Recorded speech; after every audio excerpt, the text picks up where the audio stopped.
Hello, this is ReaversBane here, bringing an in-depth guide to the archer. In this guide, I would like to cover the glyphs that the archer should use, the priority system, which is essentially your rotation, gear rolls and crystals, and whether you should go crit or power build. First things first, probably one of the most important things to cover is the glyphs. What you ideally would want, you want to spec into your Radiant Arrow for Slick Radiant Arrow, so you have no movement restrictions at all. You want Carving Radiant Arrow, so you get your double crit chance. And that also ties into the fact that we have a passive skill called Crack Shot, which makes our crits even better. We get a 15% passive to crit, so right there it's a 70% chance to crit basically with Radiant Arrow. As for Penetrating Arrow, you will want to spec into the skill damage of Power Penetrating Arrow and Slit Penetrating Arrow to get rid of the movement restriction. Having the movement restriction on those two skills is very important because it allows you to stay mobile during boss fights, and it helps you reposition. As for Rain of Arrows, you'll want to spec into everything because Rain of Arrows is just amazing. You get cooldown reduction, speed casting, which is helpful, and skill damage. Next up, you would want to spec into Backstep for your iframe, and that'll help save your life, believe it or not. Even a 1 second cooldown reduction helps. Now, the controversy with this next skill, Rapid Fire, is based around whether you have a high ping or a low ping. If you have a low ping, I would spec into Rapid Fire and use that in your priority skill list because you will be able to pop this off for 50% increased damage on top of the low cooldown that it has, and it's super good to use in between mechanics.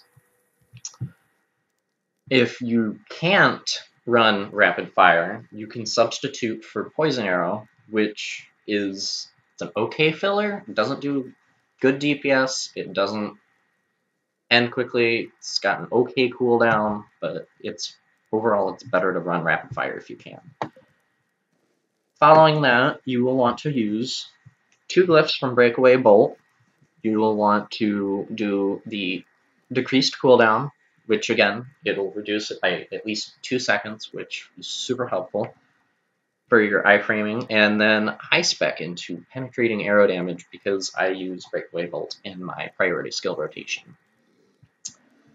As for our passive buff, if you are doing any PvE content at all, you will want to run Sniper's Eye because it gives you passive buffs for your bosses, gives you movement speed, which is important, and the other one is Eagle's Eye, which is more dedicated for PvP and just mobs in general. So, then you will want to spec into Slow Trap Arrow because it gives you a wonderful debuff that helps the party immensely, followed by Incendiary Trap Arrow, which is actually pretty easy to crit for well over millions. And the last skill that you will want is Thunderbolt.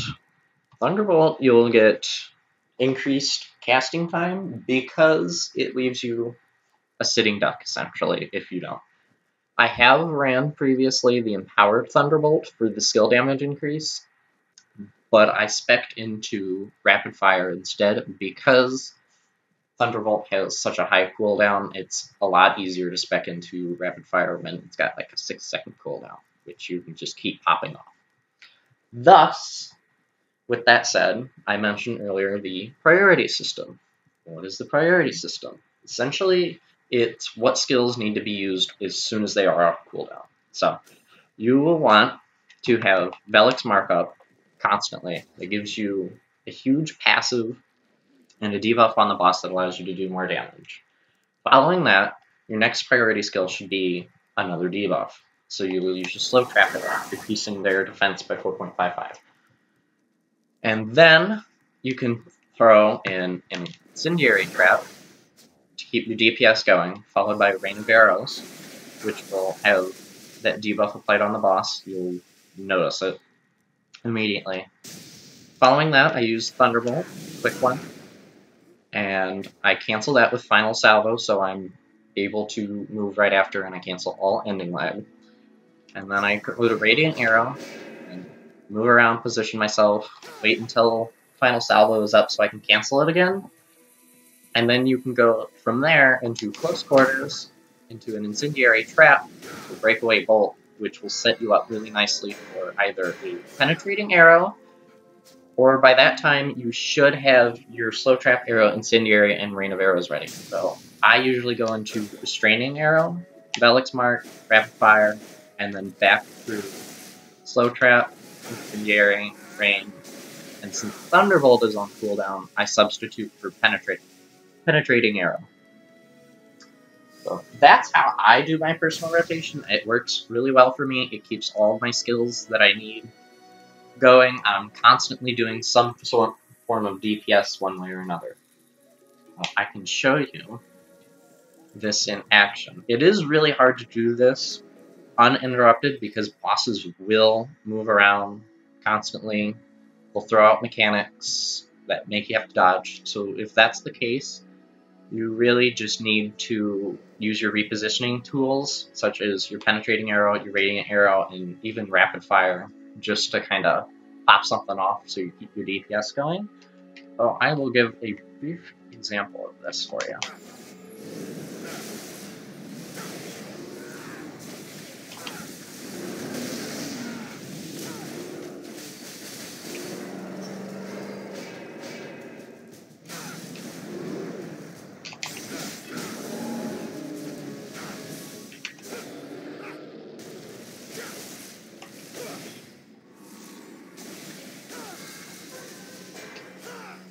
Just like that, I was able to pop up all of those skills, and as soon as it ended, I had my Velic's Mark ready to go again. I had my Slow Trap Arrow, my Incendiary Arrow, and my Rain of Arrows all popped off cooldown as soon as I finished that.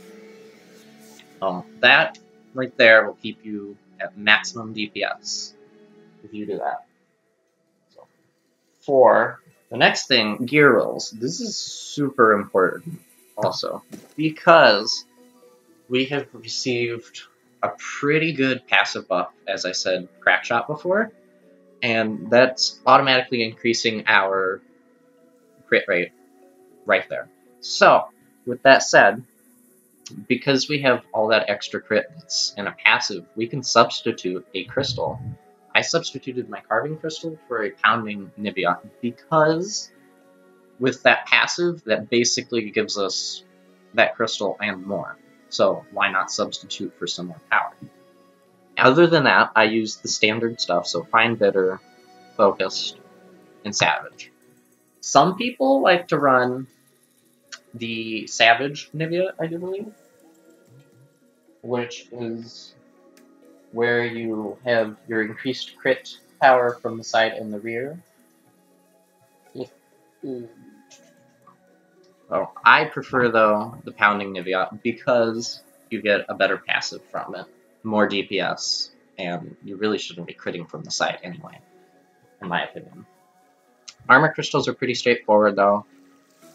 Your Hardy Niveas, obviously. Keep your Zerks the same, all Carving, your Keen. Keeps up your crit rate so you're not abysmally low. As for jewelry, I personally run 3 crit and 2 power currently, and that gives me about 230 something crit in there, and I crit just about as much as I would if I ran full crit, which would be 300 according to many people. So because I noticed that, I decided to go with power, and since I added power, instead of doing 1 to 2 million in my crits, I do 4 to 6 usually. The boss depends, though. For the Imperator, I usually will crit somewhere in the 3 to 5 range, and for Verno, I will usually get my 4 to 6, whereas when I ran a crit build, I was only doing 1 to 2 on either of those bosses respectively. So I substituted for power, and that really helped me.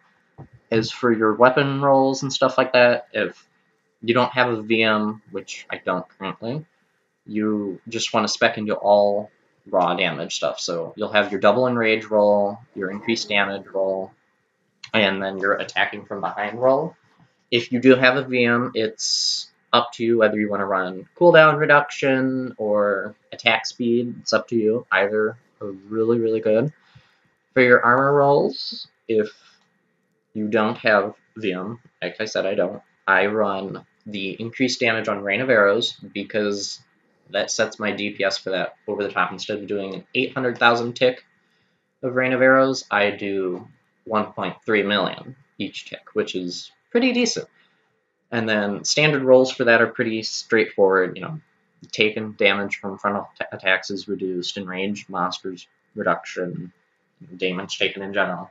If you have the VM, you'll want to run something like increased HP, which is actually rather important for archers now because they gave us a nerf so we take more damage from bosses, so that extra HP would help. Your gloves are pretty straightforward. You'd want to run crit factor, attack speed, and power, and then your fourth roll for that, if you have VM, would obviously be something else. And then for your boots, you're going to want to run either mana or slowing effects reduction, and then guaranteed you really want to have movement speed increase and endurance increase. That extra endurance does go a long way. So. And lastly, I touched base upon this just a little bit, as I said, for critter power build. It's entirely up to you. If you enjoy seeing those crits that are extremely high end and really love it, I'd go with a build similar to where I have, where you have a decent amount of crit rate and you substitute a bunch of that crit rate for power. If you want to just crit all the time, I guess, even though there's not too much of a difference from 300 and what I have now, you just run full crit, run 300.